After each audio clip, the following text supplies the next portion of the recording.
지도처럼 이렇게 경계가 생겼다 해서 지도상설이라고 그러고, 요거는 다 벗겨져서 반질반질하다고 해서 거울 경자를 써서 경면설이라고 합니다. 자, 진액이 고갈이 돼서 표면에 유두가 사라지는 정도가 여기까지고, 요 다음 단계로는 혀가 갈라지기 시작해요. 이렇게 칼로 그어 놓은 것처럼 갈라짐이 생긴다. 이게 진액 고갈이 오래된 사람들, 이런 형태로 변합니다. 근데 재밌게도 우리가 치료를 하거나 몸에 진액이 다시 생기면 이게 아물어요. 싹 다시 아물어요. 그러니까 집에서 간단하게 먹을 수 있는 것은, 안녕하십니까 구독자 여러분, 구쌤입니다. 우리 몸의 상태를 눈으로 관찰해서 건강 상태를 알아본다 했을 때 가장 눈에 띄는 게 지난 시간에 말씀드린 안색, 얼굴 색깔, 그 다음 피부, 건조감, 손톱의 상태, 이런 것들을 보면 이 건강 상태를 알 수가 있어요. 기본적으로 우리 몸의 모든 조직은 세포가 건강하다 할 때는 촉촉하고 매끄러우면 돼요. 그게 기본 조건입니다. 근데 피부는 우리가 피부가 까만 사람도 있고 하얀 사람도 있고 뭐 상황에 따라서 다르잖아요. 그래서 관찰하기가 어려운 측면이 있습니다. 그럴 때 어디를 관찰하면 내 몸 안의 상태를 확인할 수 있을까? 바로 혓바닥을 관찰해 보면 됩니다. 우리 외부는 피부고, 피부도 점막으로 되어 있지만 내부, 우리 내부는 피부랑 다르게 모두 촉촉한 점막으로 되어 있습니다. 그래서 혈액순환이 안 되거나 점막 분비 기능이 떨어지거나 분비샘에서 충분한 침이나 타액이나 소화액 이런 것들을 분비해내지 못하면 건조해지는 현상이 생깁니다. 가장 쉽게 입만 벌리면 확인할 수 있는 게 혀죠. 혀의 건강 상태를 보면 우리 내장의 상태를 그대로 알 수 있습니다. 자, 먼저 건강한 혀는 어때야 될까요? 간단합니다. 도톰하고 표면이 매끌매끌하고 윤기가 있고 물기가 혓바닥 위에 묻어 있어야 돼요. 그러면서 색깔은 선홍색, 핑크빛이라고 생각하면 됩니다. 핵심은 붉은기가 잘 돌고 있냐입니다. 혀는 모세혈관에 혈액이 충분히 잘 들어가고 있나를 그대로 보여줍니다. 얇은 피부이기 때문에 혈액이 잘 통하고 있으면 핑크빛, 선홍색을 띠겠죠. 근데 문제가 생겼을 때, 혈액이 잘 안 들어왔을 때 일단 색깔이 허옇게 됩니다. 핏기가 안 보인다는 거죠. 혀를 관찰했을 때 가장 쉽게 판단할 수 있는 게 혀 색깔이 붉은기가 안 나온다. 그랬을 때 이거는 혈 부족입니다. 혈액이 충분히 여유롭게 내 몸에 있지 않고 좀 부족한 상태. 혹은 혈액은 있는데 말초까지 도달을 못해요. 말초순환, 혈관의 능력이 좀 떨어진다. 이렇게 볼 수 있습니다. 자, 하얗다 했을 때 이게 구분해야 될 게 설태랑 설색이랑 달라요. 설태, 혓바닥에 허옇게 두툼한 태가 껴 있을 때, 그 사진으로 보여드리겠습니다. 설태가 이렇게 많이 껴 있을 때는 뭔가 표면에 눈이 온 듯이 이렇게 두툼하게 덮여 있다, 이런 느낌을 받을 수 있어요. 요거는 설태고, 설태가 없는데도 허연색이 있는 경우, 요걸 얘기를 합니다. 혀 색깔. 먼저 색깔부터 판별을 해야 됩니다. 그래서 혈이 잘 돌고 있냐, 충분히 점막 표면까지 도달하고 있냐, 요걸 판별을 하는 겁니다. 그래서 혈 부족, 말초순환 장애, 요거의 결과물은 우리 조직이 충분한 혈액을 받지 못하고 있다, 창백하고 핏기가 없을 때, 그러면 이제 혈허로 총칭합니다. 막혀서 안 왔던, 부족해서 안 왔던 간에 필요한 조직에 충분한 혈액이 공급되지 않는다, 혈허. 자, 그러면 이제 설태입니다. 두툼하게 앞쪽보다 이렇게 약간 뒤쪽으로 조금 더 많이 끼는 경향이 있어요. 허옇거나 누렇거나 혓바닥이 잘 안 보일 정도로 두껍게 껴 있는 경우, 이 설태, 이건 왜 생겼을까? 일단 우리가 구강 내 전체적으로 분비물이 뭐가 있어요? 침, 그리고 점액을 끊임없이 분비해내고 있습니다. 그런데 이 분비물의 탁도가 높아졌다. 분비물이 왜 탁해졌을까요? 깨끗한 침, 점액 이런 게 나오면 뭔가 매끌매끌하고 윤기가 있고 지저분해 보이지 않아요. 근데 설태는 딱 지저분해 보입니다. 뭔가 탁한 것들이 많이 분비돼서 거기서 농축이 되고 모인 거예요. 요거는 분비물의 탁도를 얘기를 하는데, 분비물은 어디서부터 비롯됐습니까? 혈액이 분비샘까지 물질을 갖다 줬단 말이에요. 근데 이미 혈액부터 탁해져 있는 거예요. 혈액 내에 노폐물이 많이 들어있고 혈액의 상태가 깨끗하지 않다, 이렇게 보면 됩니다. 이건 또 왜 그럴까? 혈액순환이 잘 안 되거나 혈액의 양이 불충분하거나 아니면 기름기를 많이 먹어서 혈액의 점도를 올려놨거나 아니면 소화를 제대로 못 시켜서 소화 과정에서 혹은 대장에서 점막을 통해서 완전히 분해되지 않는 물질들이 많이 유입되어 있기 때문에 혈액 내에 찌꺼기가 많이 존재하고 구강 내 분비물 속에 그게 포함되어 있다가 혓바닥에 이렇게 달라붙은 겁니다. 그래서 설태가 많이 낀다. 이건 여러 가지 의미가 있어요. 일단 혈액이 혼탁하다. 그리고 소화가 잘 안 되고 정체가 있다. 대체적으로 이 정도로 생각하면 됩니다. 자, 이제 색깔을 관찰을 했으니까 모양을 관찰할 차례입니다. 자, 혀 모양이 이렇게 라운드지게 생겼잖아요. 그런데 간혹 이렇게 쑥쑥 들어간 옴폭옴폭 패인 자국이 생기는 경우가 있어요. 요거를 치흔이라고 합니다. 치아가 이렇게 있는데 그 자리자리마다 이렇게 눌린 형태, 혀가 이빨에 눌려서 옴폭옴폭하게 형태를 잡고 있는 거예요. 정상적인 경우에 이게 있냐? 없어요. 근데 왜 이렇게 눌린 자국이 생기느냐? 혈액순환이 잘 안 돼서 붓기가 있는 거예요. 우리가 종아리 같은 데 많이 붓는 사람들이 이렇게 누르면 누른 자국이 그대로 한참 유지가 돼요. 건강한 사람들은 치아가 혀를 누르더라도 금방 다시 이렇게 복원이 됩니다. 근데 부종이 심하거나 혈액순환 정체가 있으면 눌린 상태로 유지가 돼요.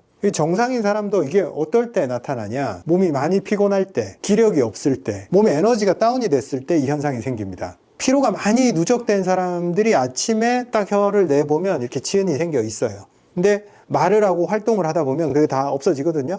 근데 낮에도 그 치흔이 계속 유지가 된다. 굉장히 피로하고 기력이 딸리는 상태라고 보면 됩니다. 혀가 허옇게 되는 것을 혈어라고 얘기를 했고, 치흔, 이 자국이 생기는 것은 기허라고 합니다. 기운이 딸리는 상태. 좀 구분이 되죠? 혈어와 기허가 어떤 형태로 나타나는지. 그리고 만성질환자들, 진액이 계속 고갈되면 당연히 어떤 현상이 생기겠어요? 건조가 생깁니다. 건조가 생기니까 이 표면이, 원래 혓바닥 표면이 뭔가 반짝반짝 물기로 코팅이 되어 있는 그런 느낌이 들어야 돼요. 그런데 건조가 일어나면 표면에 물기가 사라지기 시작해요. 혀를 내보세요 했을 때 뭔가 매끄러운 표면이 없이 물기가 보이질 않습니다. 그러면 물기가 보이지 않으면 어떻게 되겠어요? 거칠거칠, 뭔가 표면이 균등하게 이렇게 매끄러운 게 아니라 뭔가 거칠거칠한 느낌이 보이기 시작합니다. 몸에 진액이 부족해지고 분비액에 여유분이 없는 사람들, 만성질환자들, 고령자, 수술을 한 사람들, 체중 감소가 심하게 일어난 사람들, 점점 혓바닥이 건조해집니다. 많이 건조해지면 어떻게 되냐? 혀를 이렇게 확대를 해보면 혀 표면에 오돌도돌한 윤기들이 보여요. 설유두라고 그래요. 아주 작은 돌기로 이루어져 있습니다. 근데 건조하고 진액이 많이 고갈된 사람들은 저 설유두가 싹 벗겨져 버립니다. 그래서 이렇게 군데군데 이렇게 벗겨지는 현상이 생겨요. 그래서 혓바닥을 내밀어 보면 표면 돌기가 없이 그냥 거울면처럼 반짝반짝, 돌기 자체가 다 사라져 버린다.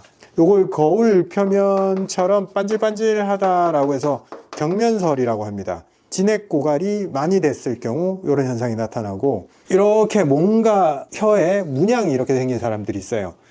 여기는 반질반질하게 경면설이고 여기는 아직 설유두가 남아있고 경계가 생깁니다. 이런 것을 지도상설이라고 합니다. 똑같아요. 둘 다 건조 진액 고갈에 의한 결과물인데 보기의 형태가 좀 다른 거죠. 얘는 이런 경계면을 띄고 지도처럼 이렇게 경계가 생겼다 해서 지도상설이라고 그러고, 요거는 다 벗겨져서 반질반질하다고 해서 거울 경자를 써서 경면설이라고 합니다. 자, 진액이 고갈이 돼서 표면에 유두가 사라지는 정도가 여기까지고, 요 다음 단계로는 혀가 갈라지기 시작해요. 원래 혀가 갈라질 때는 이렇게 갈라지는 경우가 제일 많아요. 원래도 혀 가운데 골이 있는데 이게 깊이 파입니다. 그 다음에는 옆으로 가지 쳐서 이 갈라짐이 쭉쭉 뻗어나갑니다. 혹은 가운데는 안 파였는데 앞쪽부터 이렇게 파이는 사람들이 있어요. 상처를 회복을 하지 못하고 이 상처가 상처를 더 깊게 만들어버려요. 그래서 쫙쫙 갈라지면서 이렇게 칼로 그어놓은 것처럼 갈라짐이 생긴다. 이게 진액 고갈이 오래된 사람들, 이런 형태로 변합니다. 근데 재밌게도 우리가 치료를 하거나 몸 관리를 잘해서 몸에 진액이 다시 생기면 이게 아물어요. 싹 다시 아물어요. 혀의 상피세포들은 회복력이 괜찮아요. 그래서 관리만 잘하면 다시 아물고, 갈라진 길이 뭐 이렇게 쭉 갈라졌던 게 점점 짧아지네 하면서 싹 붓기 시작합니다. 근데 또 진액이 고갈되면 그게 다시 그 자리에서 그대로 또 다시 갈라지기 시작해요. 그래서 진액이 얼마나 고갈됐는지, 내 몸이 회복되고 있는지 그걸 보려면 혀 갈라짐을 보면 됩니다. 근데 물론 이게 너무 오래돼서 고착화된 사람들이 있어요.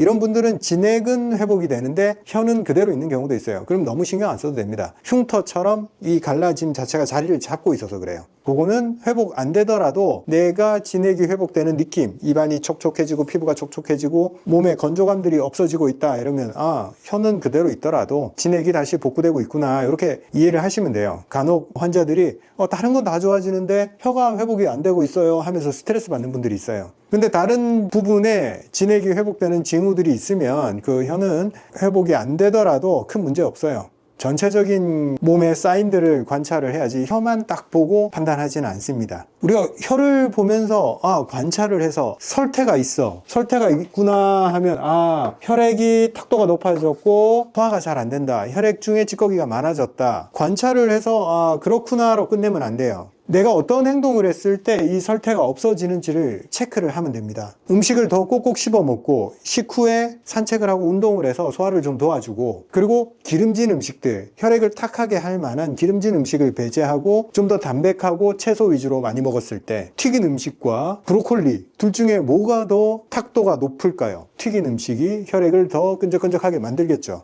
상식적으로 생각하면 됩니다. 설태가 많이 생겼다, 내 혈액이 끈적해졌다라고 생각을 하면서 조금 더 소화가 잘 되고 진액이 많이 함유된 채소들 이런 것들을 먹으면 혈액의 탁도를 낮출 수 있습니다. 그렇게 조금만 행동하고 소화가 좀 안 될 때 빨리빨리 운동해서 혈액의 흐름을 자꾸 이동을 시켜주면 설태가 점점 줄어요. 관찰하는데 그치지 말고 이걸 어떻게 해결할 거냐, 여기까지 행동으로 옮겼으면 좋겠어요. 혀의 색깔이 허옇게 혈이 부족해서 혀를 허 상태다, 그러면 혈액을 보충을 해줘야 되잖아요. 이게 소화장애를 끼고 있거나 정말 뭔가 만성질환으로 허약해진 상황에서는 한의원에 오셔서 치료를 좀 하는 게 좋아요. 혈액을 보충해주고 몸을 좀 만들어야 돼요. 본인이 골고루 먹는다고 해서 이 혈액을 잘 만들어낼 수 없는 단계에 들어간 사람들 많아요. 그런 분들은 치료로 접근해서 부족해진 혈액을 도와가면서 해결해야 됩니다. 소화기도 문제 없고 그냥 내가 좀 편식을 하고 운동도 안 하고 그래서 혀의 색깔이 허옇게 나온다, 이런 분들은 일단 음식의 편식 경향을 멈추고 골고루 다양하게 먹어야 돼요. 그래야지 혈액의 재료가 만들어집니다. 그 상황에서 골고루 먹고 또 돌려줘야지. 여기까지 도달을 못한 경우도 많아요. 실제 잘 먹는데도 혓바닥이 허옇게 나온 사람들이 있어요. 그런 분들은 운동 부족이에요. 그러면 잘 먹거나 혹은 지금 현재 너무 잘 먹고 있는 분들은 잘 먹는 거는 하지 말고 운동을 해서 혈액이 내 말초까지 잘 도달할 수 있게 어떻게 하면 내 혓바닥에서 관찰된 그 문제를 해결할까까지 생각을 해야 됩니다. 이게 혈어네 하고 나는 혈어야 거기서 끝내면 아무 의미가 없습니다. 그래서 혈이 부족한데 난 뭘 해야 될까? 여기까지 집중을 하셔야 됩니다. 그러니까 집에서 간단하게 먹을 수 있는 것은 단삼, 홍화, 당귀, 지황 이런 것들, 우리가 보혈제라고 그래요. 혈액을 만드는데 굉장히 도움을 많이 주는 이런 재료들로 차로 끓여 드시면 됩니다.